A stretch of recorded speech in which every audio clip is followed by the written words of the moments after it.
My next guest has been very busy, as well as the return of his talk show, socially distanced, of course. He's just released his third novel, Home Stretch, and Graham Norton joins me now. Do you know what's been a joy about all of this, Graham? I get to read all these books, and I loved this. I really did. Do you know what? It reminded me of the best of Maeve Binchy. It's got that heart. You know, that really lovely heart. Wow. Yeah, it really did. I mean, it's just such a lovely show, such a lovely story, and you had to change the ending, didn't you? Well, I was tip-tappy-typing back in end of February, beginning of March, and the book was supposed to finish in 2020. And as I was writing, the world was changing, and I just thought, I can't throw a global pandemic in as a sort of plot curveball at the end of the book. No. So I thought, what could I do? So I thought, oh, I know. And I just deleted 20 and put in 19, and problem solved. Very wise. Very, very wise, because it just wouldn't have been the same. There's a wee tiny bit maybe of you in Connor in the character, maybe a little bit.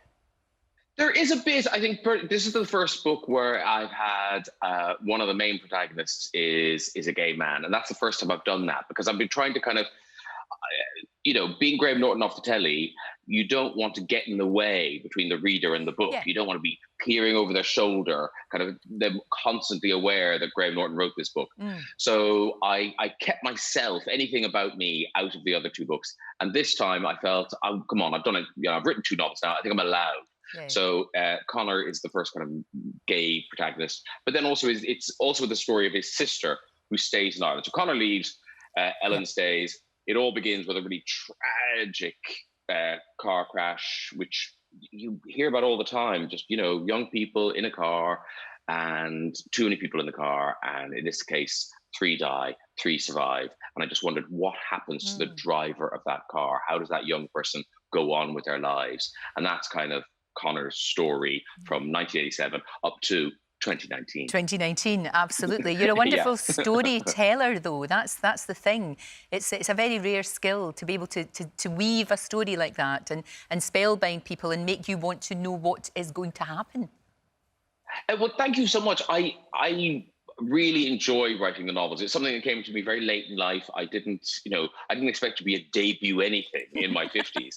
And so to be a debut novelist, it was, a lovely surprise. And I think, it's a reminder that actually, although life kind of flies by, we do have more time than we think, that actually you can kind of stop and pause and maybe start again.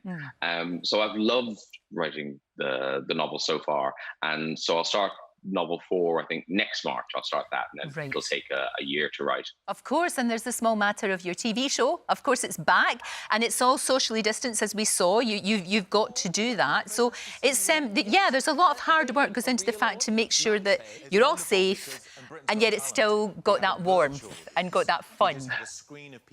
It's difficult, isn't it? Because I think when we did the actual lockdown shows, which I did from the bedroom just in there. So, those were very hard. And I think hard for an audience too. I think an audience wants to see some production. They want to see a bit of set, some lights. So, you were talking about Strictly earlier. And isn't it so lovely to see Strictly back? So, and, and I'm a celebrity's coming back. And we will embrace the kind of normality and the familiarity of those shows right now. So, we're so happy that the chat show's back in the studio. Now, our audience is now gone away again. Yes. So but I think we're going to try a kind of virtual audience. Not quite like the Britain's Got Talent, but I think there's some sort of thing you can do. Anyway, we're going to try it tonight, because we're taping a show tonight, and we'll see how it works. If you don't hear anything, it didn't work. Fine. Okay. And is it Kylie you've got on? Because that'll be, again, that's just a little ray of sunshine and joy and happiness. Oh, just in a pair of heels. That's what that is. That's sunshine in heels. She's got a new album out, Disco. Again, just what great timing. And she's going to be performing live in the studio. And again, over the past few weeks, we've had, Sam Smith, and it's just, you could see that they're so happy to be out of their house and standing on a stage and performing their songs, because you know, as tired as we all get of working and doing things, when you're told you can't, then suddenly that's all you want to do. All you want to do is leave the house and do what you normally do. Exactly, because of course Eurovision was cancelled, which, I mean, I just thought, come on.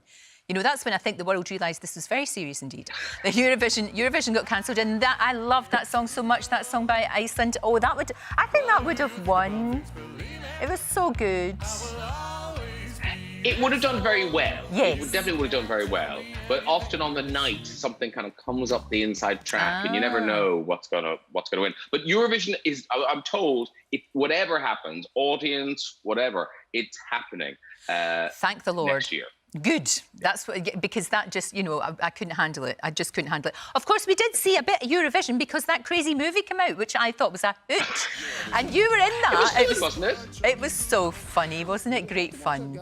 He is a sex player. I you know, I had nothing to do with it. I just showed up for an afternoon and did my little bit. And then when it came out on Netflix, I kind of watched it thinking, what's this going to be like?